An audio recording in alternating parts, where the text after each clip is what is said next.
সূরাতুল আহজাব,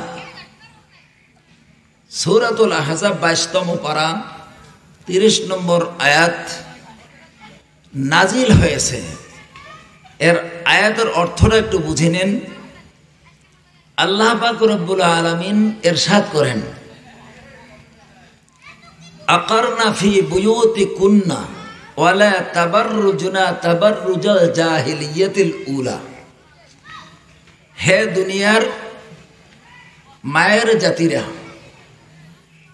আপনারা নিজ গৃহে মজবুত সহকারে থাকবেন।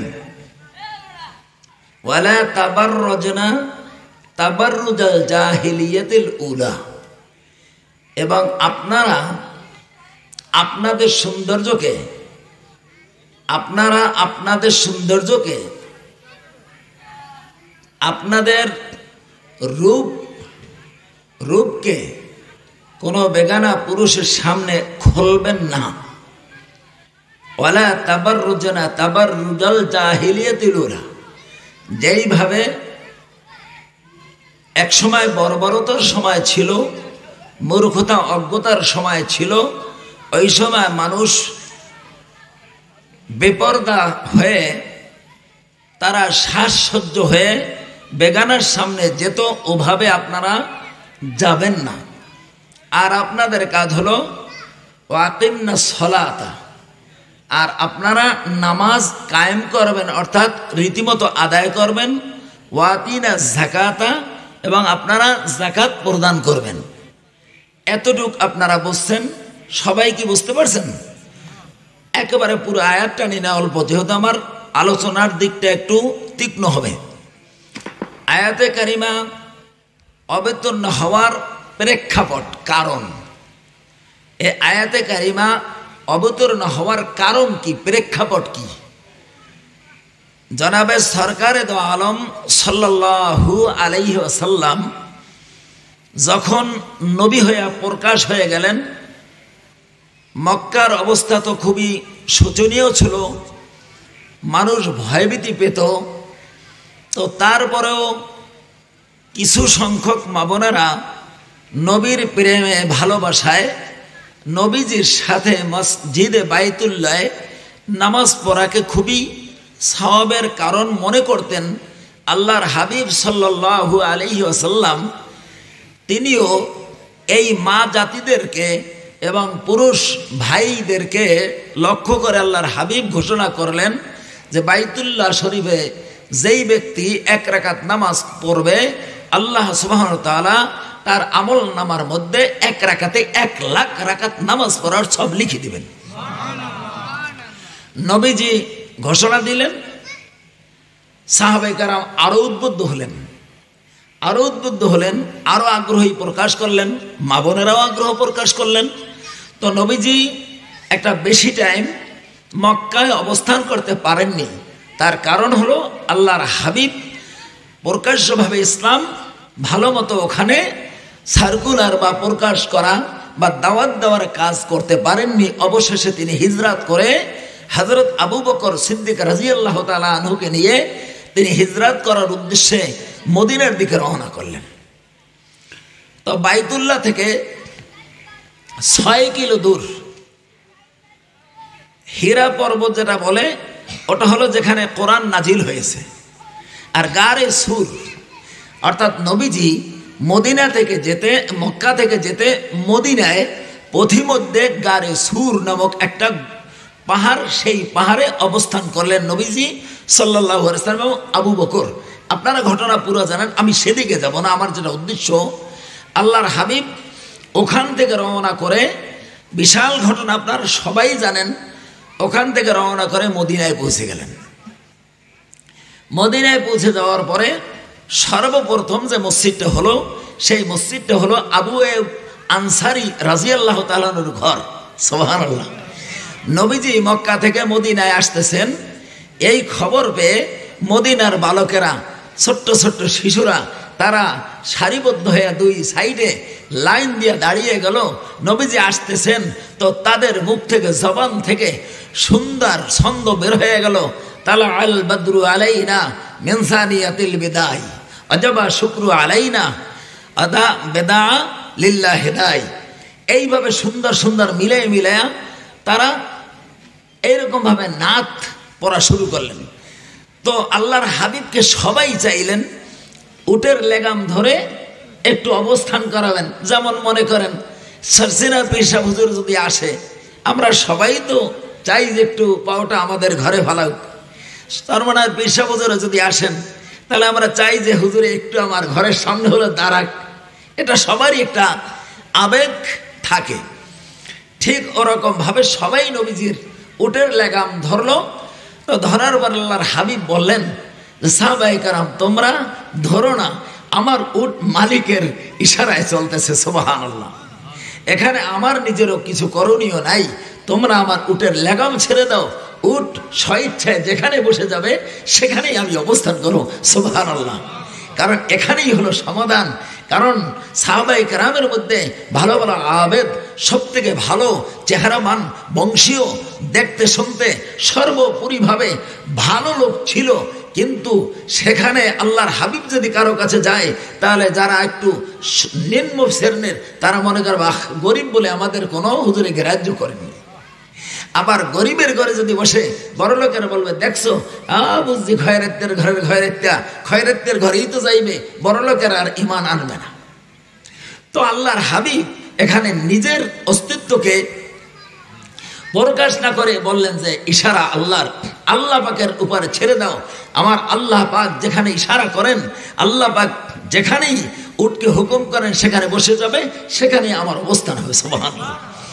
যেতে যেতে যেতে যেতে আবু আইয়ুব আনসারী রাদিয়াল্লাহু তাআলা আনহু তার গৃহের সামনে গিয়ে উট বসে পড়ল। সুবহানাল্লাহ। আবু আইয়ুব আনসারী রাদিয়াল্লাহু তাআলা আনহু মনের আনন্দে, দোতলা ঘর ছিল তখন, বিল্ডিং না দোতলা ঘর ছিল। অর্থাৎ আপনারা দেখছেন উত্তরার এই পাবনা অঞ্চলে সমস্ত বাড়িতে আজও কিন্তু ইটের বিল্ডিং না, সব মাটির। যত বড় লোকের আছে, হ্যাঁ বড় লোকের ঘর বেশি আছে, 5টা 7টা 10টা ঘর, কিন্তু উদ্র পর্যন্ত মাটির ঘর, উপরে টিন আছে। তারা বাঁশের আড়াটারা দিয়া ছাউনি টিন দেয়, অনেক জায়গা ছাউনি আছে। তো এইরকম ভাবে দোতলা ঘর ওই সময়ের যেভাবে হওয়া দরকার সেইভাবে আল্লাহর হাবিব সাল্লাল্লাহু আলাইহি সাল্লামকে বললেন, ইয়া রাসূলুল্লাহ আপনার জন্য অবস্থান করার এটা। তো অবস্থান তো করবেন নামাজ। আল্লাহর হাবিব সাল্লাল্লাহু আলাইহি সাল্লাম তিনি বললেন যে আমার এই নিজ জায়গাটা, অর্থাৎ ঘরের নিজ, আবু আইয়ুব আনসারীর যে নিচের জায়গাটা, এইটা হবে আমার নামাজের স্থান। তোমরা সবাই আসবে, তালিম দেব, দিনের কথা বলবো, আর আমি অবস্থান করবো দোতলায়। সুবহানাল্লাহ। মুআজ্জাজ মুহতারাম, আবু আইয়ুব আনসারীর ঘরে যখন নবী অবস্থান করতে লাগলেন, সাহাবায়ে কেরাম চতুর্দিক থেকে আসতে শুরু হয়ে গেল। আল্লাহর হাবিব দেখেন জায়গায় সংকলন হয় না, এত পরিমাণে লোক বাড়তে লাগলো, জায়গায় সংকলন হয় না। আল্লাহর হাবিব সাল্লাল্লাহু আলাইহি সাল্লাম বললেন, ওগো সাহাবায়ে কেরাম, কে আসো জান্নাতের বাড়ি কেনবা? সুবহানাল্লাহ। মান বানা মসজিদান বানাল্লাহু বাইতান ফিল জান্নাহ, কে আসো জান্নাতের বাড়ি বানাবা? যদি একটা মসজিদ তোমরা নির্মাণ করে দিতে পারো, যদি একটা মসজিদ বানিয়ে দিতে পারো, সেই ব্যক্তির জন্য আমার আল্লাহ জান্নাতের ঘর বানিয়ে দিবে। সাহাবায়ে কেরাম উদ্বুদ্ধ হয়ে গেলেন। এইবার মদিনার আবু আইয়ুব আনসারীর বাড়ি ছেড়ে বেশ একটা খানিক একেবারে পূর্ব দিকে গিয়ে এইবার বিশাল একটা জায়গা আকফে করে দিল, দান করে দিল একজনে। সুবহানাল্লাহ। এবার সাহাবায়ে কেরাম নবীজি বললেন, তোমাদের শক্তি সামর্থ্যে যার যেভাবে আছে, পাহাড় থেকে পাথর নিয়ে আসো, পাহাড় থেকে পাথর নিয়ে এসে এইভাবে তোমরা চূড়া সুরকি দিয়ে আস্তে আস্তে করে নমুনা করতে লাগো। সুবহানাল্লাহ। আপনারা যারা হজে গেছেন, আমি জানি না আপনাদের নসিব হয়েছে কিনা, উহুদ পাহাড়ে যখন আমরা গিয়েছিলাম দর্শন করতে, অহুদ পাহাড়ে যখন আমরা দেখার জন্য গেলাম, সেই জায়গাতে গিয়ে নবীজি যখন উহুদ পাহাড়ের ওখানে যুদ্ধ করতেছিলেন, যুদ্ধ করা অবস্থায় নবীজি গুরুতর আহত হয়ে আহারে আমার নবী পড়ে গিয়েছিলেন। এমন অবস্থায় জিবরাইল আলাইহিস সালাম চলে আসছে। আহারে নবীজিকে কেমনে বাঁচিয়ে রাখবেন, কেমনে তাকে আনন্দ দিবেন, কেমনে তাকে কষ্ট থেকে দূর করে তার আরাম দিবেন, এমন ব্যবস্থার জন্য ছুটে চলে আসছেন। নবীজিকে আঞ্জা করে জিবরাইল ধরলেন। নবীজির পা হাঁটু ভাঁজ হয়ে যায়, নবীজি দাঁড়াইতে পারতেছেন না। কেমন আঘাতটা, মাথার উপরে আঘাত, দাম দাম শাহাদত হয়ে গেছে, যেটা দাঁত পড়ে গেছে, মাথার উপরে খিঞ্জিরের আঘাত। আহারে লোহার কায়রা বসে গেছে। ওই লোহার কায়রা বসার পরে সাহাবায়ে কেরাম প্রতিযোগিতামূলক তারা উঠিয়ে ফেলেছে, কিন্তু তাৎক্ষণিক তো কোনো ডাক্তার ছিল না যে অবাস করে ব্যথাটা দূর করবে, এমন তো কোনো কায়দা ছিল না। ব্যথা তো চলতেছে। নবী বলে ব্যথা কি মাপ? নবী হয়েছেন তাই জন্য ব্যথা কি মাপ? আহা, ব্যথা চলতেছে। জিবরাইল আলাইহিস সালাম এসে নবীজিকে আঞ্জা করে ধরলেন। এবার আঞ্জা করে ধরে দেখতেছেন আহারে নবী আমার দাঁড়াইতে পারে না। আল্লাহর হাবিবকে জিবরাইল আলাইহিস সালাম বুকের সাথে জড়াইয়া ধইরা এইবার উহুদ পাহাড়ের কাছে নিয়ে দাঁড়া করলেন। আল্লাহর হাবিব মাথাটা কোন রকম উহুদ পাহাড়ের সাথে এইভাবে দিল। আল্লাহু আকবার। আজকে 1446 বছর চলে, 1446 বছর চলে। কত বছর চলে? 1446 বছর চলে। আমার আকা মুহাম্মদুর রাসূলুল্লাহ সাল্লাল্লাহু আলাইহি ওয়াসাল্লাম যেই জায়গাটায় মাথাটা রেখেছেন, সাথে সাথে পাথরের পাহাড়টা তুলার মতো নরম হয়ে নবীজির মাথাটা বসে গেছে। সুবহানাল্লাহ। নবীজির মাথাটা বসে গেছে। নবীজির মাথা থেকে যেই রঙের, যেই বর্ণের রক্ত বের হইতেছিল, ওই পাহাড়ের ওই পাথরের মধ্যে সেই রক্ত, সেই রঙের আজ পর্যন্ত সেই জায়গাতে এখনো স্পষ্ট আছে। সুবহানাল্লাহ। পাথরের পাহাড় নবীদের মাথাটা বসে যাইয়া সুন্দর মতো বসে রইল,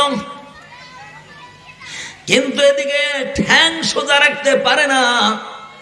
মাথা যদিও বসে পড়ছে, নরম হয়ে গেছে, তুলার হয়ে গেছে, মুবের মতো হয়ে গেছে, কিন্তু নবী আমার হাঁটুটা সোজা করতে পারেন না। আরে কত বড় মুসিবত!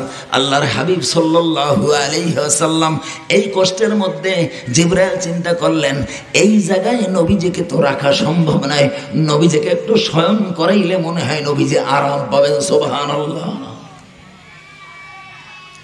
আল্লাহর হাবিব যেই জায়গাতে মাথা দিয়েছিলেন, রক্তের বর্ণ, রক্ত আজও সেখানে আছে বিদ্যমান।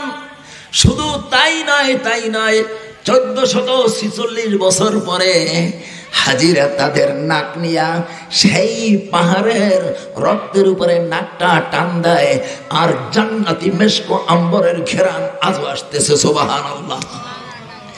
আমি নিজে পেয়েছি, আমি নিজে দেখেছি, বানানো কোনো কথা না।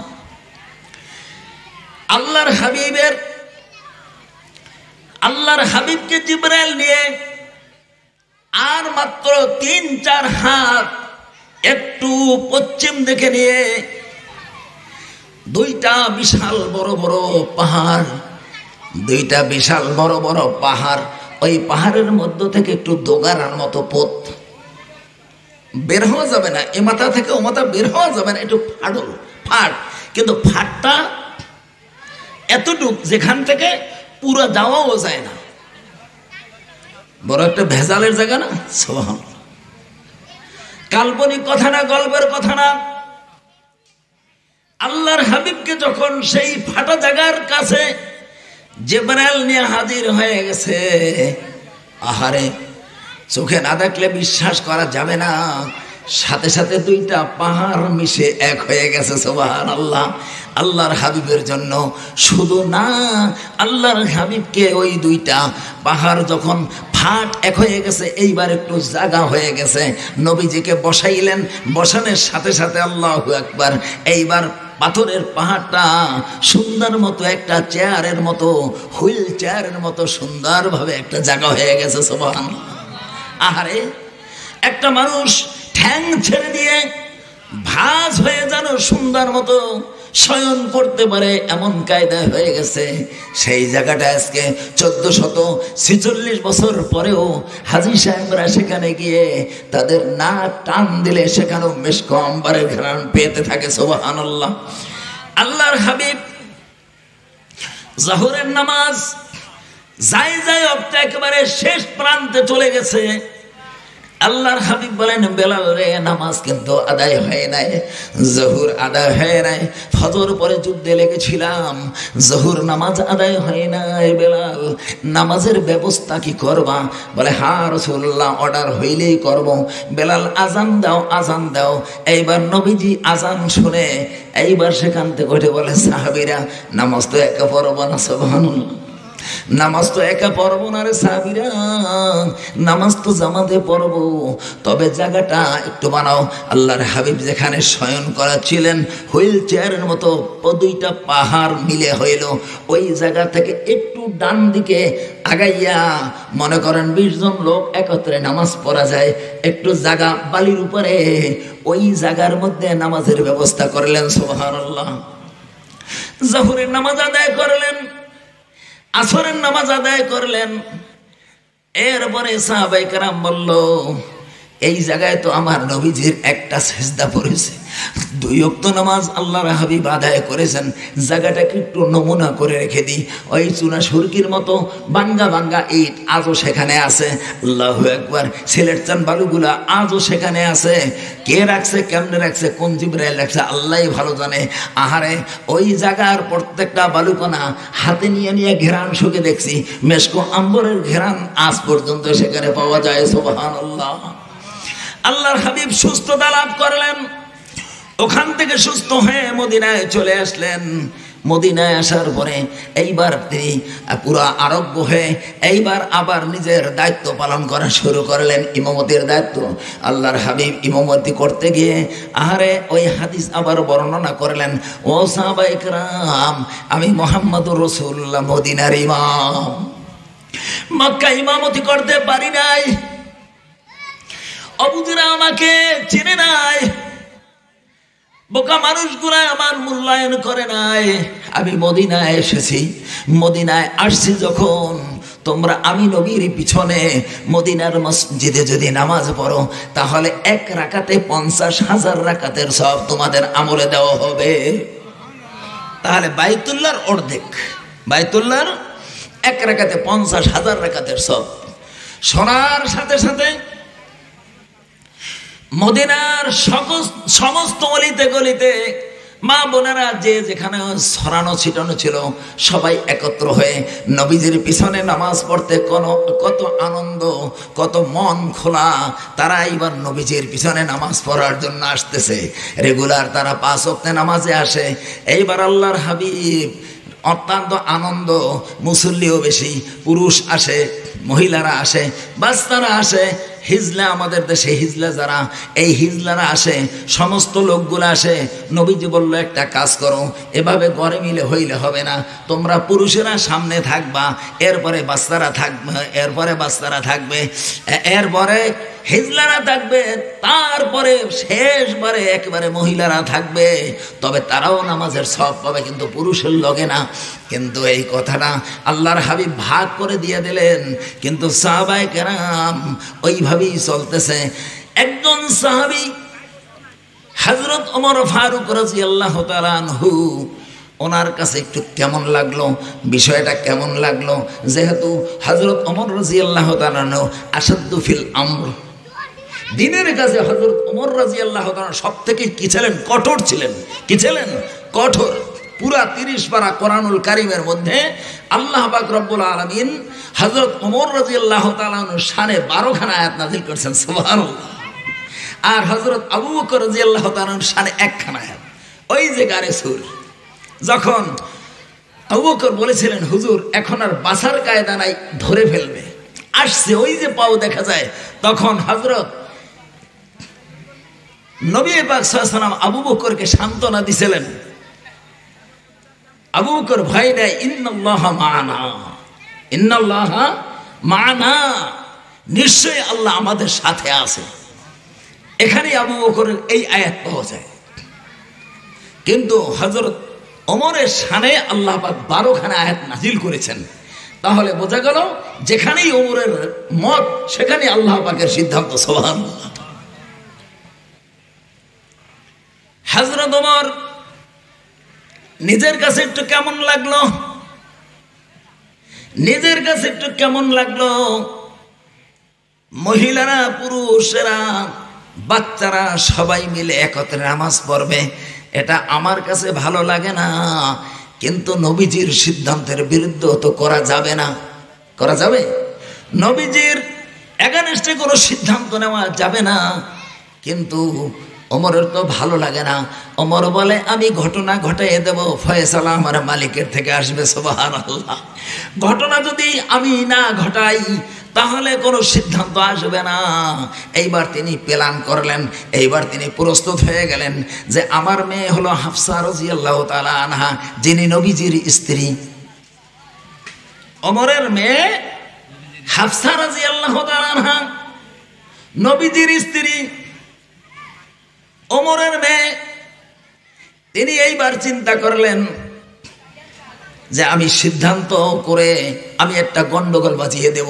এখানে যারা হজ করেছেন হয়তো মদিনায় গিয়েছেন নবীজির রওজা থেকে, নবীজির রওজা থেকে পূর্ব দিকে মদিনা মসজিদে নববী 4 তলা, অথচ মসজিদে নববীর মধ্যে নবীজির রওজা থেকে 10 হাত দূরে, 10 হাত দূরে একটা জায়গা নিচে নিচে এরকম টাইলস করা, উপর খালি, কোনো ছাদ নাই। আবার সেখান থেকে হাত বিশেক দূরে পূর্ব দিকে, একেবারে সোজা পূর্ব দিকে, আবার চতুর্দিকে 4 তলা, মধ্যখানে খোলা, নিচে টাইলস দেওয়া। আবার সামনে গিয়ে বিষাদের মতো জায়গা খালি, এরপরে যাই আবার মসজিদের চতুর্দিকে 4 তলা আর মধ্যখানে খালি। আরে এইবার ওখানে লেখা আছে, ওইখানে লেখা আছে কোন কোন বিবি সাহেবগণ ওই ওই ঘরে ছিলেন। সুবহানাল্লাহ। 3টা স্পেস খালি, 3টা স্পেস খালি। ওই 3টে স্পেসের চতুর্পাশে কিন্তু 4 তলা। একটা মসজিদ তো, মসজিদে নববীতে একটা, কিন্তু মধ্যখানে ওই 3টে ঘেপে কোনো ছাদ নাই 4 তলায়। কি কথাটা বোঝেন নাই? 4 তলায় কোনো কি নাই, কোনো ছাদ নাই। চতুর্পাশে ছাদ আছে, ওই 3টে জায়গায় ছাদ নাই। ওখানে ওই উপরে লেখা আছে, ওই যে ছাদটা আছে সেই ছাদের গোড়ায় গোড়ায় লেখা কোন কোন বিবি সাহেবরা ওই জায়গায় অবস্থান করতেন। আল্লাহর হাবিব সাল্লাল্লাহু আলাইহি সাল্লামের এট এ টাইমে তো বিবি ছিলেন 9 জন। তো প্রথম যে স্পেসটা সেখানে 3 জন আর 3 বিবির হুজরাখানা। সুবহানাল্লাহ। তারপরে স্পেস সেখানে 3 জন বিবির হুজরাখানা, তারপরে যে স্পেসটা সেখানেও 3 জন বিবি সাহেবের হুজরাখানা। এখন প্রশ্ন হলো তাহলে ছাদ খোলা কেন? ছাদ খোলা কেন? আল্লাহ পাক রব্বুল আলামিনের রহমতের বারিশ, আল্লাহ পাকের রহমত 24 ঘন্টা এখানে বর্ষণ হতে থাকে আল্লাহ পাকের হাবিবের স্ত্রীদের ঘরের উপরে। এই জন্য ওই জায়গাটায় ছাদ হয় নাই, কিয়ামত পর্যন্ত ওই জায়গায় ছাদ হবে না। তো হযরত ওমর রাদিয়াল্লাহু তাআলা চিন্তা করলেন আমার মেয়ে হাফসা নবীজির স্ত্রী, আগামীকাল ফজরে যখন আসবে, এখানে আরেকটু আপনাদেরকে কোশ্চেন উত্তর দিয়ে যাই অ্যাডভান্স। সেটা হলো আজও মক্কা নগরীতে এবং মদিনায় নামাজ হয় কিন্তু গুলুসে। গুলুস কাকে বলে? বর্তমানে সুবহে সাদেক হয় 4:24। বর্তমানে সেহরি খাওয়ার সময় কয়টা পর্যন্ত? 4:24। তো ওনরা 4:25 আজান দিয়া 35 জামাতে দাঁড়ায়। তখন কিন্তু অন্ধকার, ওইটাকে বলে গুলুস। ওইটাকে কি বলে? গুলুস, মানে অন্ধকারে জামাত করে তারা। ফজরের জামাত করে কিসে? অন্ধকারে।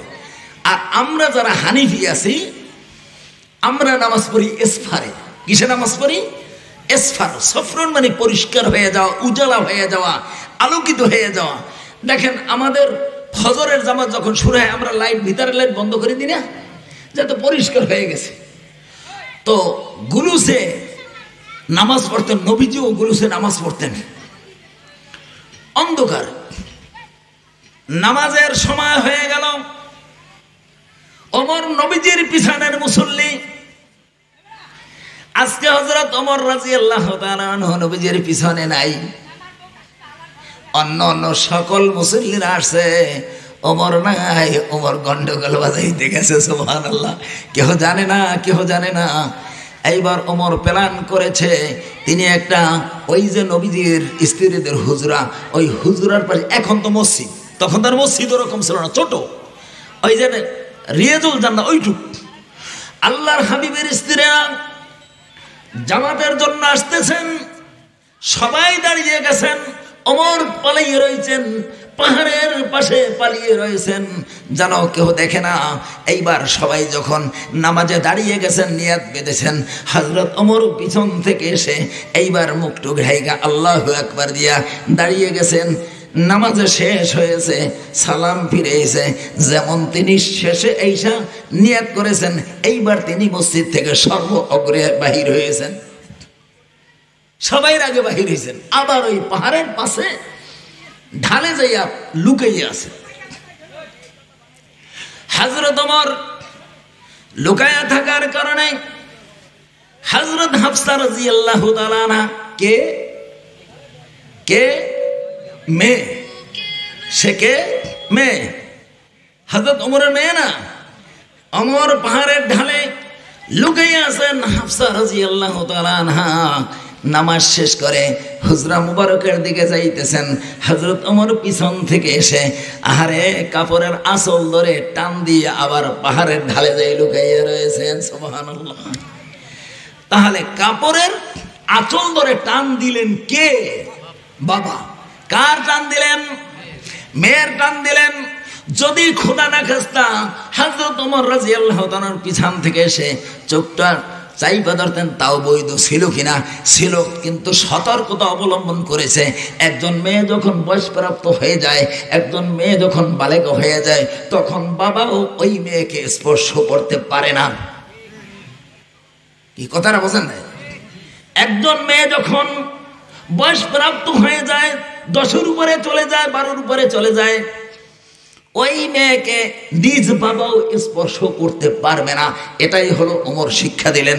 আকারনা ফি বুয়ুতিন্না, শিক্ষা দিলেন খবরদার, খবরদার, বাবা হয়ে মেয়েকে দেখা দিতে পারবে, মেয়েও বাবাকে দেখা দিতে পারবে, কিন্তু স্পর্শ করতে পারবে না।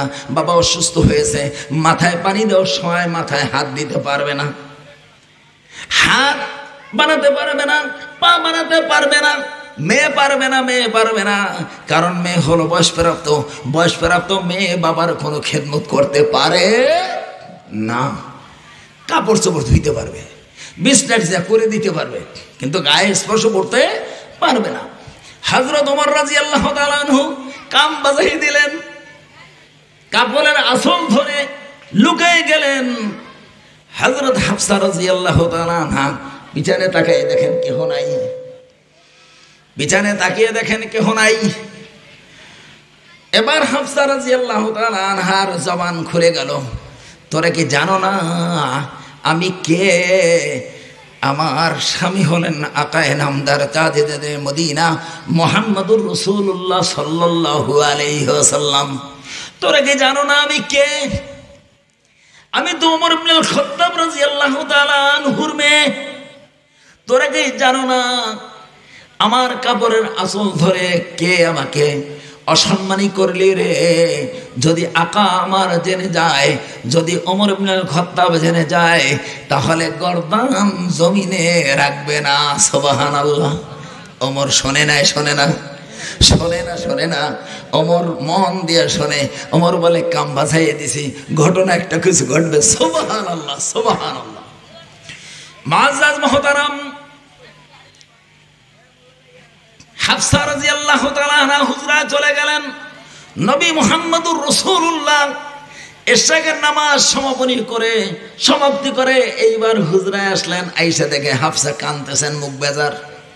হাফসা কেন কাঁদেন? বলে ইয়া রাসূলুল্লাহ, হাবিবাল্লাহ, মসজিদে যাওয়ার পরিবেশ আর নাই। সোনালী যুগের কথা বলছি। কোন যুগের কথা? সোনালী যুগের কথা বলছি। হাফসা বলেন ইয়া রাসূলুল্লাহ, হাবিবাল্লাহ, মসজিদের পরিবেশ আর নাই, মসজিদে যাওয়ার যাবে না। কেন কি হয়েছে? আল্লাহর হাবিব গো, নামাজ পড়ে আসতেছিলাম, কে জানো কোথা থেকে এসে আমার কাপড়ের আঁচল টান দিয়েছে। রাসূলুল্লাহ, আমি এই কষ্টে ক্রন্দন করতেছি। নবীদের মনটা খারাপ হয়ে গেল। আল্লাহ পাক বলেন, জিবরাইল চলে যাও, চলে যাও, আমার নবীজির মন খারাপ হতে দিও না। খবরদার, খবরদার। এই ঘটনার নায়ক হলো হযরত ওমর রাদিয়াল্লাহু তাআলা আনহু। আমি ওমরের সমর্থনে কোরআনুল কারীম সূরাতুল আহজাবের 30তম আয়াত নাযিল করে দিলাম। জোরে জোরে বলো সুবহানাল্লাহ। যাও জিবরাইল, যাও, নবীজিকে সান্ত্বনা দাও, নবীজিকে সান্ত্বনা দাও। খবরদার যেন নবীজি আমার ভেঙ্গে পড়ে না, খবরদার। এই ঘটনা ঘটিয়েছে হযরত ওমর, আমিও ওমরের ঘটনার সাথে একমত পোষণ করেছি। অকরনা ফি বুয়ুতিকুন্না ওয়ালা তাবাররাজনা তাবাররুজাল জাহিলিয়াতিল উলা। খবরদার, খবরদার, নামাজ পড়তে আর মসজিদে যাওয়া লাগবে না। ঘরের মধ্যে বসে থাকবে, ঘরের মধ্যে চার দেওয়ালের মধ্যে থাকবে, ওখানে বসে আল্লাহর হুকুম মানবে, স্বামীর খেদমত করবে, নামাজ আদায় করবে, যাকাত প্রদান করবে। মাওলা পাকের 8খান জান্নাতের দরজা তার জন্য খুলে দেওয়া হবে। সুবহানাল্লাহ। 8খান দরজা থেকে বলবে, ওয়েলকাম, আসো জমিলা খাতুন, আসো, তোমার জন্য আমরা অপেক্ষা। আসো রে, আসো জমিলা খাতুন, আসো। আজকে আমরা তোমার জন্য 8খান জান্নাতের দরজা খোলা। লা খাউফুন আলাইহিম ওয়ালা হুম ইয়াহজানুন। ভয় নাই, পারিশানি নাই, খবরদার আসো।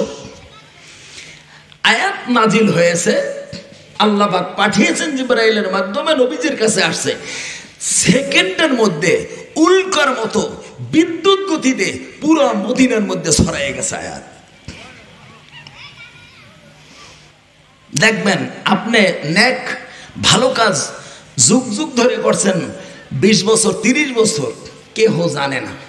খোদা না খাস্তাটা ভুল করে বসছেন, ও সুবহানাল্লাহ, 30 বছরের যত বুজুর্গি সব শেষ, এক পাদে শেষ। কথাটা একটু খারাপ শোনায়, একটু অন্যায় করেছেন।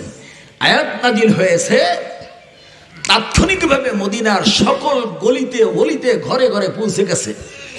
পৌঁছে গেছে, কি হয়েছে? ভালো হয়েছে। কথা তো এইরকম, ভালো হয়েছে না? সকল মহিলারা দলবদ্ধ হয়ে একত্র হয়ে গেলেন। নবীজির স্ত্রীরাও আছে, সবাই গেলেন। কিন্তু কে বলবে বিএনপির হলো পাপিয়া, আওয়ামী লীগের হলো মমতাজিয়া? কথা কন না। এরকম প্রত্যেক দলের এক একজন থাহে না। কথা কন।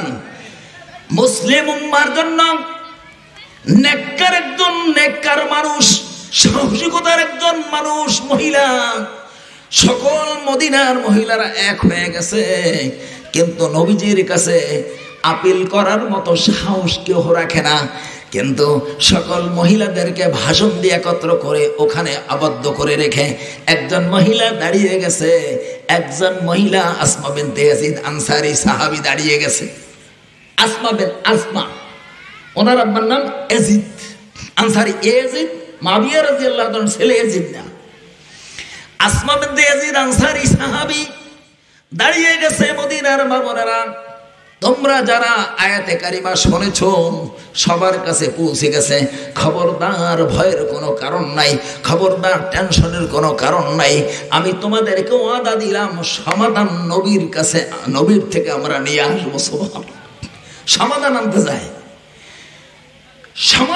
যায়, সবাইকে বসাই থিয়া আসমা বিনতে ইয়াজিদ আনসারী সাহাবী, বুখারী শরীফের রওয়ায়াত, আসমা বিনতে ইয়াজিদ আনসারী সাহাবী রওনা করছে, নবীজির কাছে যায়। নবীজি সাল্লাল্লাহু আলাইহি সাল্লাম সাহাবায়ে কেরামের মাঝে বয়ান করতেছেন। আবু বকর বসা, ওমর বসা, ওসমান, আলী, তালহা, জুবায়ের, আশারায়ে মুবাশশারা সাহাবায়ে কেরামের বিশাল একটা জামাত বসা। ওই মহিলা কালকে পর্যন্ত এইভাবে ওপেন হয়ে চলছে। আজকে নবীজির কাছে গেছে তো গেছে, কিন্তু একটু হারিয়ে তেরে গেছে। কথা বোঝেন না কি কইছি? একটু হারিয়ে তেরে গেছে, কারণ আয়াত তো পর্দার আয়াত। কথা কন না। কালকে পর্যন্ত ওপেন চলছে, আজকে সারিয়ে দাঁড়িয়ে গেছে মুখের উপর একটু কাপড় দিয়া। আগের গেলে মা বোনেরা দেখছেন, অনেক মা বোনেরা আপনাদের মাছাথিরা যারা ছিলেন তারা বোরকা চেনত না, কিন্তু খাস পর্দা ছিল। উড়ানে বাইরে এলে ওরে আল্লাহ কাপড় পাও পর্যন্ত ঢাইকা মোহের উপরে কাপড় দিয়ে তারপর উড়ানে একটু আইত। কি কথা ঠিক নেবে ঠিক? আসমা বিনতে ইয়াজিদ আনসারী সাহাবী নবীর কাছে মুখ ঢাকিয়া হাজির, পরিচয় দিল, ইয়া রাসূলুল্লাহ হাবিবাল্লাহ, ইন্নী আসমা বিনতে ইয়াজিদ আনসারী, আমি আসছি। আসমা বিনতে ইয়াজিদ আনসারী সাহাবী, মহিলাদের পক্ষ থেকে প্রতিনিধি হয়ে আসছি। নবীজি আপনার কাছে একটু আপিল। বলে কি আপিল? বলে ইয়া রাসূলুল্লাহ সূরাতুল আহজাব 30তম আয়াত নাজিল হয়েছে, আমরা অসন্তুষ্ট না, খুশি আছি, তবে একটু কথা। বলে সেটা কি? ইয়া রাসূলুল্লাহ আপনার মতো ইমাম আর মদিনার মতো মসজিদ, এক রাকাত নামাজ পড়লে 50,000 রাকাতের সওয়াব পাইতাম। নবীজি আয়াত নাজিল হওয়ার পরে আমরা মসজিদে তো আসতে পারবো না, আমাদের ভাগ্যের কপাল পড়ছে না খুলছে। আপনার কাছে জানতে চাই, যেহেতু মসজিদে না আসলে তো 50,000 রাকাত পাবো না, বুঝেন না? কপাল খুলছে না পড়ছে জানতে চাই। নবী আল্লাহ, আমাদের মধ্যে বহুত পুরুষেরা আছে অপকর্ম করে, জীবনে পশ্চিম দিকে ফেরে না। আহারে আমরা মা বোনেরা ওই স্বামীর ঘর করি, জুলুম নির্যাতন আমরা স্বীকার করি, বাচ্চা আমাদের গর্ভে ধারণ করি, এরপরে পেশাব করি, কত যাতনা কত কষ্ট, লালন পালন করে ওই সন্তানকে আমরা মানুষ করি, এরপরে স্বামীর সমস্ত কিছু দেখভাল করি। ইয়া রাসূলুল্লাহ হাবিবাল্লাহ, আমরা তো একটা আশায় যে আমরা স্বামীর খেদমত করব, আল্লাহর নৈকট্য লাভ করব, কিন্তু এখানে স্বামীর খেদমত পাইলাম, আল্লাহ পাকের নৈকট্য তো পাইলাম না। আমাদের সওয়াবের উপায় হবে কি? সওয়াবের উপায় হবে কি বুঝছেন তো? মানে মসজিদে যাইতো তো সেটা বন্ধ হয়ে গেল না। আল্লাহর হাবিব ডান দিকে তাকাইয়া আবু বকরকে বলেন, আবু বকর খবর কি? শুনলেন এই মহিলার খবর, এই কথা আপনার কাছে কেমন মনে হলো? বলে ইয়া রাসূলুল্লাহ হাবিবাল্লাহ, মহিলা তো জীবনে দেখেছি, মহিলা তো জীবনে বহুত শুনেছি, এইরকম আসমা বিনতে ইয়াজিদ আনসারী সাহাবীর মতো সাহসিকতা কোনো মহিলা আমার জীবনে আমি দেখি নাই। সুবহানাল্লাহ।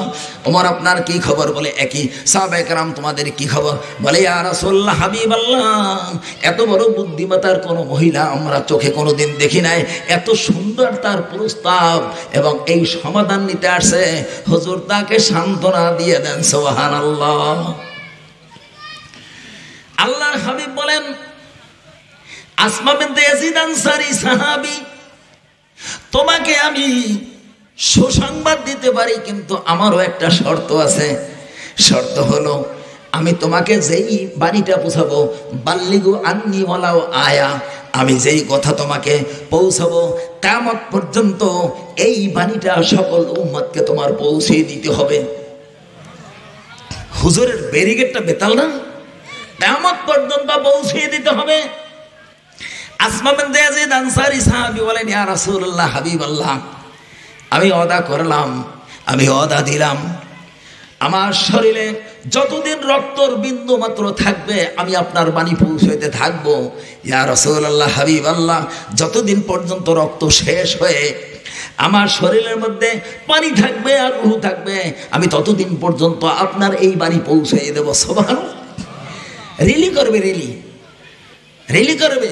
জিয়াউর রহমান দেশ স্বাধীন হয়েছে, সে রিলি করিয়া রেডিওতে জানাই দিতেছে, কথা জানাই দিতেছে, ওইরকম রিলি করছে। আপনারা থিরিবেন রেডিও মোরাইয়ে খবর পাইছেন দেশ স্বাধীন হয়ে গেছে, কথা কন, ওই রকম রিলি করবে। আসমা বিনতে ইয়াজিদ আনসারী সাহাবীর উত্তর শোনায় নবী এইবার বলেন, আসমা বিনতে ইয়াজিদ আনসারী সাহাবী, আয়াতে কারিমা সূরাতুল আহজাব নাজিল করে আল্লাহ পাক তোমাদের ভাগ্যের দুয়ার খুলে দিয়েছে। সুবহানাল্লাহ। আগে তোমরা মা বোনেরা সন্তানকে বিছানায় রেখে, চুলার উপরে হাড়ি রেখে রান্না শুরু করে নামাজে রক্ত হয়ে যেত, সন্তান বিছানায় রেখে চলে আসতা, চুলার উপরে হাড়ি রেখে চলে আসতা। অনেক সময় ভাত, রুটি, ভাত, তরকারি চাই তখন ছিল, সব পুরে ছারখার হয়ে যেত। অনেক সময় ঘর দরজা তোমাদের পুড়ে যাইত। আল্লাহ পাক দয়া করে, আল্লাহ পাক রহম করে তোমাদের সেই ঝামেলা থেকে মুক্ত করে দিয়েছেন। ঘরের মধ্যে সন্তানকে যত্ন সহকারে তুমি ঘরে রাখবে, যত্ন সহকারে ঘরে রাখবে। আর তুমি চুলার কাজগুলা সুন্দর মতো করে এবার নামাজ অক্ত মতো আদায় করলে, ঘরে বসে আদায় করলেও আমি নবী মুহাম্মাদের পিছে মদিনার মসজিদে পড়লে 50,000 রাকাতের সব পাইতা। সেই সব ঘরের মধ্যে আজ থেকে পেয়ে যাওয়া। সুবহানাল্লাহ। তাহলে পরিশ্রম কমছে, বেনিফিট ঠিক করেছে। সুবহানাল্লাহ। পরিশ্রম কমছে কিনা? পরিশ্রম কমে না। মনে করেন এই তোফাজ্জল স্যারের বাড়ি থেকে যদি মোজাম্মেল স্যারের মসজিদে এসে নামাজ পড়তে হয় একজন মহিলার 5 ওয়াক্ত, কষ্ট বেশি না কম? আর এখন সেখানে নিজ গৃহে যদি নামাজটা পড়ে তাহলে মসজিদের সব যদি পায়, তাহলে পরিশ্রম কম হয়ে বেনিফিট ঠিক রয়েছে। কথা ঠিক না বেঠিক? আসমা বিনতে ইয়াজিদ আনসারী সাহাবী আনন্দিত হয়ে গেলেন। এইবার বলেন, নবী আল্লাহ আরেকটু রিকোয়েস্ট, আরেকটু আপনার থেকে জানতে চাই। বলে কি? বলে 5 ওয়াক্তর সমাধান পাইছি হুজুর, জুমার দিন আমাদের যদি একটু অনুমতি দেন। কোন দিন? জুমার দিন একটু অনুমতি দেন। নবীজি বললেন, কেন কেন কেন? বলে ইয়া রাসূলুল্লাহ, আপনি তো বলছেন জুমার দিন হজের দিন, গরিবের জন্য হজ। আরে যখন একজন গরিব মানুষ গোসল করে ভালো জামা পরে মসজিদের দিকে রওনা করে, হাজিরা এহরাম পরে যেইভাবে বাইতুল্লাহ গেলে সব হয়, 1 কদম উঠাইতে সব গুনাহ মাফ হয়, 1 কদম রাখতে নেকি হয়, তেমন ওই গরিব লোকটার জন্য মসজিদে আসলেও গুনাহ মাফ হয়, নেকি হয়। সুবহানাল্লাহ।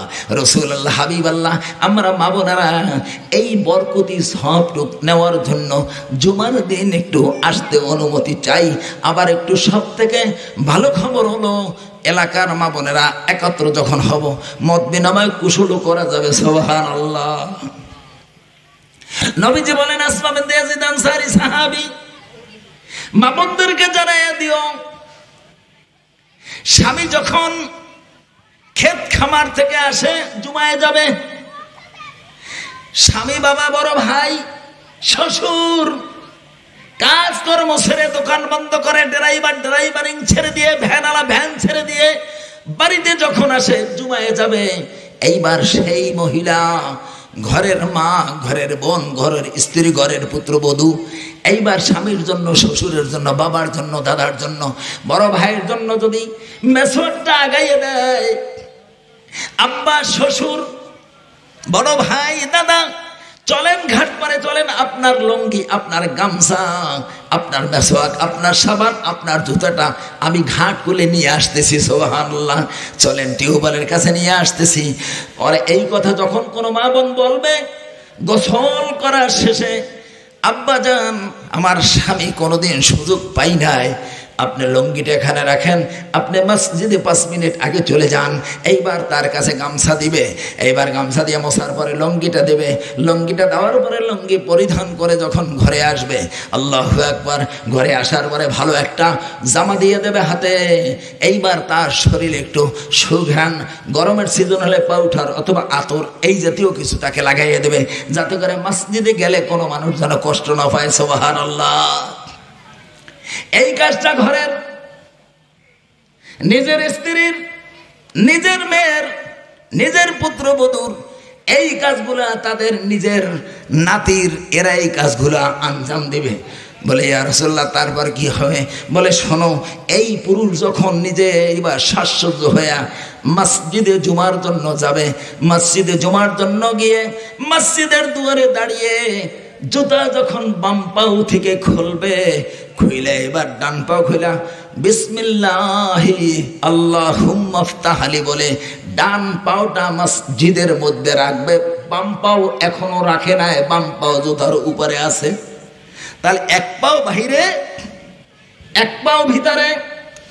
ও আসমা বিনতে ইয়াজিদ আনসারী সাহাবী, ওই জাতীয় মা বোনেরা যারা তার স্বামীকে সাজাইয়া পাঠাইছে, ওই জাতীয় মা বোনেরা যারা তার শ্বশুরকে সাজাইয়া পাঠাইছে, ওই জাতীয় মা বোনেরা যারা তার বাবাকে সাজাইয়া পাঠাইছে, ওই জাতীয় মা বোনেরা যারা তার ভাইকে পাঠাইছে, ওই রকম স্বামী, ওই রকম বাবা, ওই রকম শ্বশুর, ওই রকম দাদা, ওই রকম নানা, মসজিদে এক পাও বাহিরে এক পাও দেওয়ার সাথে সাথে আমার আল্লাহ পাক ওই পুরুষ যত নেকি ওই দিন কামাই করবে আমার আল্লাহ মা বোনদেরকে তার আগে দিয়া দিয়েছে।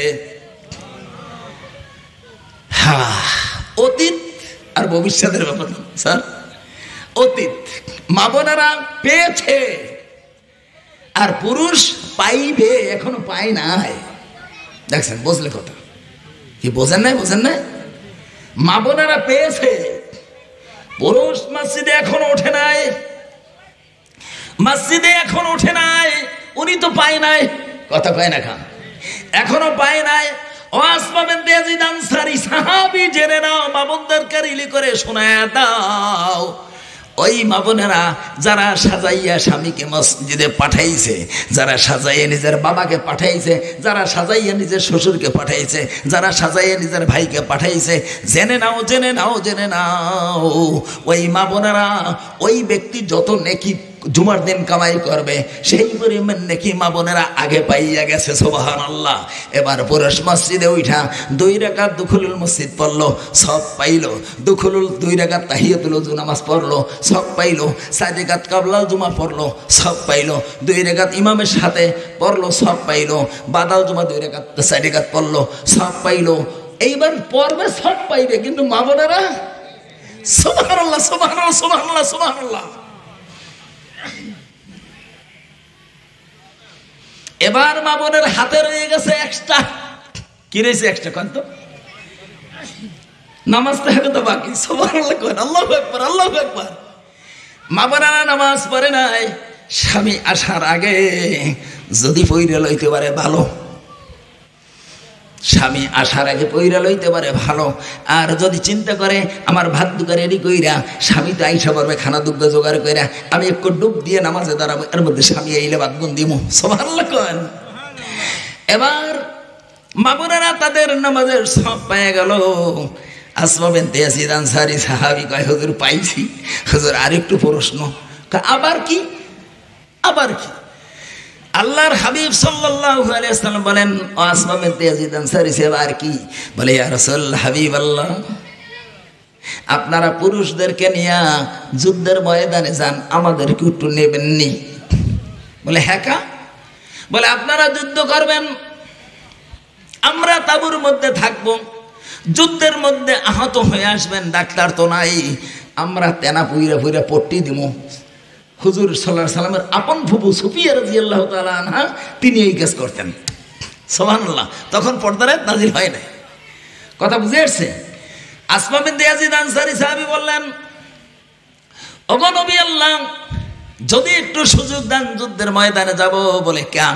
বলে, আপনি তো বলেছেন শহীদরা কোনোদিন মরে না, শহীদরা মরে না, শহীদরা জিন্দা থাকে।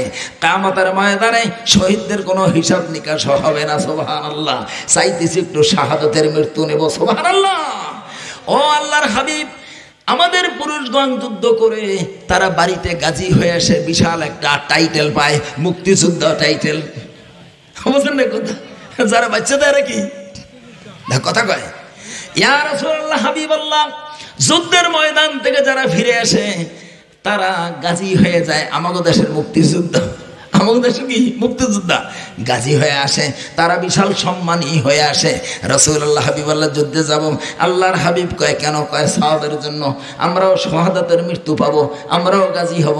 আল্লাহর হাবিব বলে, আসমা বিনতে ইয়াজিদ আনসারী সাহাবী, পৃথিবীর সমস্ত মা বোনদেরকে রিলি করে শোনায় দিও, আমি এখন তোমাকে ফাইনাল ফিনিশিং দিতেছি। সুবহানাল্লাহ। ও আসমা বিনতে ইয়াজিদ আনসারী সাহাবী, পুরুষ যখন যুদ্ধের জন্য রেডি হয়ে যাবে, হাতে তলোয়ার নিবে, পুরুষ যখন যুদ্ধের জন্য রেডি হবে, ঘোড়ার পিঠে উঠবে, উটের পিঠে উঠবে, পুরুষের সামানাপত্র যাহা আছে, একখান লঙ্গি, একখান গামছা, কয়টা ঢিলা, কিছু খাবার, শুকনা খাবার, একটা খুদির মধ্যে, ব্যাগের মধ্যে বা একটা যা আছে সেই সময়ের ওই রকম একটা জিনিসের মধ্যে দিয়া স্বামীকে বিদায় দিয়া এইবার দেবা তুমি। ওই স্বামী যদি যুদ্ধের ময়দানে শহীদ হয়ে যায়, তুমি যে গুছাই গাছাই দিলা, আমার আল্লাহ তোমাকে ঘরে বসে শাহাদতের সব দিয়ে দেবে। সুবহানাল্লাহ। ওই স্বামী যুদ্ধের ময়দান থেকে যদি ফিরে আসে, এইবার আসার সাথে সাথে আমার আল্লাহ তোমাদেরকে গাজী নামে লেখিয়া নেবে। সুবহানাল্লাহ। আসমা বিনতে ইয়াজিদ আনসারী সাহাবী এইবার বড় আনন্দিত হয়ে গেল। সাহাবায়ে কেরাম আবু বকর, আহারে বুজুর্গ মানুষ কোনোদিন বেজার হয় না, আজকে একটু চেহারার মধ্যে বেজারের ছাপ পড়ছে। পড়ার কথা কিনা কন, আপনারা কন পড়ার কথা কিনা, সবই তো হেরা লইয়ে গেল, কথা কয় না। হযরত ওমর কেমন কেমন জানি লাগে, হযরত ওসমান আলী, সাহাবায়ে কেরামের চেহারা মলিন মলিন ভাব সব লইয়া গেলে। সুবহানাল্লাহ। আবু বকরের দিক তাকায় বলে, আবু বকর খবর কি? বলে হুজুর খবর তো সব লইয়া গেছে। সুবহানাল্লাহ। বলে আবু বকর, আমার আল্লাহ রাব্বুল আলামিন মহান রহমান রহিম করিম, আমার আল্লাহ দেওয়ার জন্য কোনো কার্পণ্য করেন না। ও আবু বকর, ও ওমর, ওসমান, আলী, তলহা, জুবায়ের, সাহাবায়ে কেরাম শুনে নাও, শুনে নাও, শুনে নাও। ওই মা বোনেরা স্বামীর বাড়ি থেকে আসে, আপন জনাকে সব ছেড়ে তোমার ঘরে আসে আজকে তোমার ভালোবাসা নেওয়ার জন্যে। ও আবু বকর, ও ওমর, ওসমান, আলী, ও আমার সাহাবায়ে কেরাম, ওই স্ত্রীকে তুমি শুধু ভরণ পোষণ দেবা এখানেই শেষ না। আরে তুমি বাজার থেকে আসছো, বাজার নিয়ে আসছো, ব্যাগের মধ্যে আছে সব। আহারে ওই বাজারটা, ব্যাগটা বিবির হাতে দিয়ে দেছো। এইবার তুমি জামা টামা খুইলা বাজারটা এইবার বলবা, বিবি সাহেব বাজার কই? এইবার বিবি সাহেবের কাছে যাইয়া ব্যাগটা লইয়া আলুর জায়গায় আলু থোবা, টমেটোর জায়গায় টমেটো থোবা, পেঁয়াজের জায়গায় পেঁয়াজ থোবা, মাছের জায়গায় মাছ থোবা, থইয়া থইয়া তুমি একটু তাকে শাসরা করলা, তুমি একটু তাকে সহজ করে দিলা। আবার সে যদি চুলার পিঠে যাইয়া থাকে, তুমিও তার কাছে একটু জালও ঠেলে দাও। সুবহানাল্লাহ। রাসূলুল্লাহ হাবিবাল্লাহ, কি ফায়দা, কি ফায়দা? আমার হাবিব বলেন, রমজান মাসের শেষ দশকে মসজিদে রোজা মুখে একজন মানুষ 10 দিন এতেকাফ করে। কয়দিন? কয়দিন? একদিন যদি এতেকাফ করে, জাহান্নাম 3 খন্দক দূরে চলে যায়। কয় খন্দক? অর্থাৎ 3 পাশা 1500 মাইল দূরে চলে যায় জাহান্নাম একদিন এতেকাফ করলে। কয়দিন? সেখানে বসছে কয়দিন? 10 দিন। আমার নবীজি বলে, ওমর, আবু বকর, ওসমান, আলী, জুবায়ের, তলহা, সাহাবায়ে কেরাম, বিবি সাহেবের সাথে ঘরের কাজের মধ্যে একটু সহযোগিতার হাত যদি বাড়িয়ে দাও, তোমাকে রোজা রইতে হবে না। বিবি ধইয়া মসজিদে যাইয়া থাকা লাগবে না, শুধু একটু সহযোগিতার হাত বাড়িয়ে দেওয়ার কারণে। কার সাথে? কার সাথে? কার সাথে? এই দোস্ত, উই উই, কার সাথে হাত বাড়াই দেবে? কার সাথে? করতে পারে না, অজায় বাড়ির যায় খালি, বাড়ি যে করতে পারবে না। কি কইস? আরে কার সাথে হাত বাড়াই দেবে? বিবি সাহেবের সাথে। বিবি সাহেবের সাথে হাত বাড়াই দেওয়ার কারণে নবীজি বলেন, 1 দিন না, 2 দিন না, 10 দিন না, 10 বছর। কয় বছর? 10 বছর রোজা রইয়া, 10 বছর রোজা রইয়া মসজিদে ইতিকাফ করলে যেই পরিমাণ সওয়াব হবে, বিবি সাহেবকে সহযোগিতা করলে আল্লাহ সেই পরিমাণ সওয়াব দিয়ে দেবে। আরে আরে সুবহানাল্লাহ। হ্যাঁ কয় সত্তর ভাই, সবাই জোরে কয় না। আরে আল্লাহ সুবহানাল্লাহ জোরে কয়, কারণ সুবহানাল্লাহ কয় নাই গা, বোঝেন নাই, বোঝেন নাই। অর্থাৎ বিবি সাহেবের একটু সহযোগিতার হাত বাড়াই দিলে তার সাথে। আরে বাবা, আহা, ঘরের চকিতে উঠছেন, জুতো পাইছেন, গমতে উঠে দেখেন জুতাটা সোজা করা। করছে কেনা? গেদুর মাই তো করছে, কথা কান না। আপনি যদি উঠে গেদুর মায়ের জুতাটা সোজা করে ফেন একদিন। আমার আল্লাহ পাক নবীজি বলেছেন এই জুতাটা সোজা করে থোয়ার কারণে 10 বছর রোজা মুখে মসজিদে ইতিকাফ করলে যেই পরিমাণ সব সেই পরিমাণ সব স্বামীর আমলে দিয়ে দেবে। আল্লাহ ইকরাম কাকে বলে? ইকরাম কাকে বলে? আল্লাহু আকবার। ওরে ইকরাম, ওরে ইকরাম। ইকরাম তাবলীগের সাথীরা বলে মোটামুটি কয়েকটি গুণের উপরে মেহনত করিয়া আমল করিয়া চলিতে পারলে ইসলামী জিন্দেগির উপর চলা সহজ হয়ে যায়। তার মধ্যে একটা ইকরামুল মুসলিমিন। এ ভাই বাহিরের মুসলমান থাক, ঘরের ইকরাম তো করেন, ঘরের ইকরাম করেন। আরে আমাদের বাসায় প্রতিযোগিতা হয়, আমার ছেলে বড় ছেলেকে সবাই চেনেন, পাল্লা চলে আমাদের ঘরে। কখনো আমি জোতা সোজা করি, কখনো আমার তা করে, কখনো ওর মারটা করে, কখনো আমি ওর মারটা করি, পাল্লা চলে জোতা সোজা। বাজার আনি আইনা ওই রকম করি, কারণ এই কাণ্ড করাতে কিছু তো আগায়। ভাত খাইতে যাই, ভাত খাইতে বসি, তো ভাত খাইতে বসলে ছেলেকে বলি এ আব্বু পানি আন, খানা সব কিছু আনাগা, তোর মা সব কত দিবে আমাদের সামনে, আন।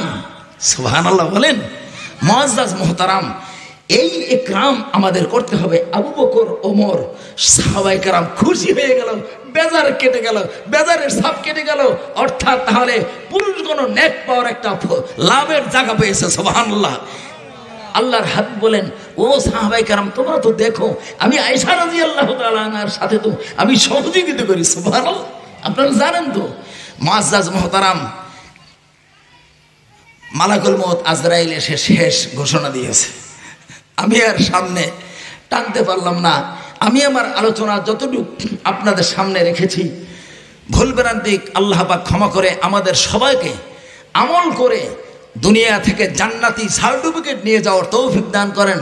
ওয়া আখিরে দাওয়ানা আনিল হামদুলিল্লাহি রাব্বিল আলামিন। আসসালামু আলাইকুম ওয়া রাহমাতুল্লাহি ওয়া বারাকাতুহু।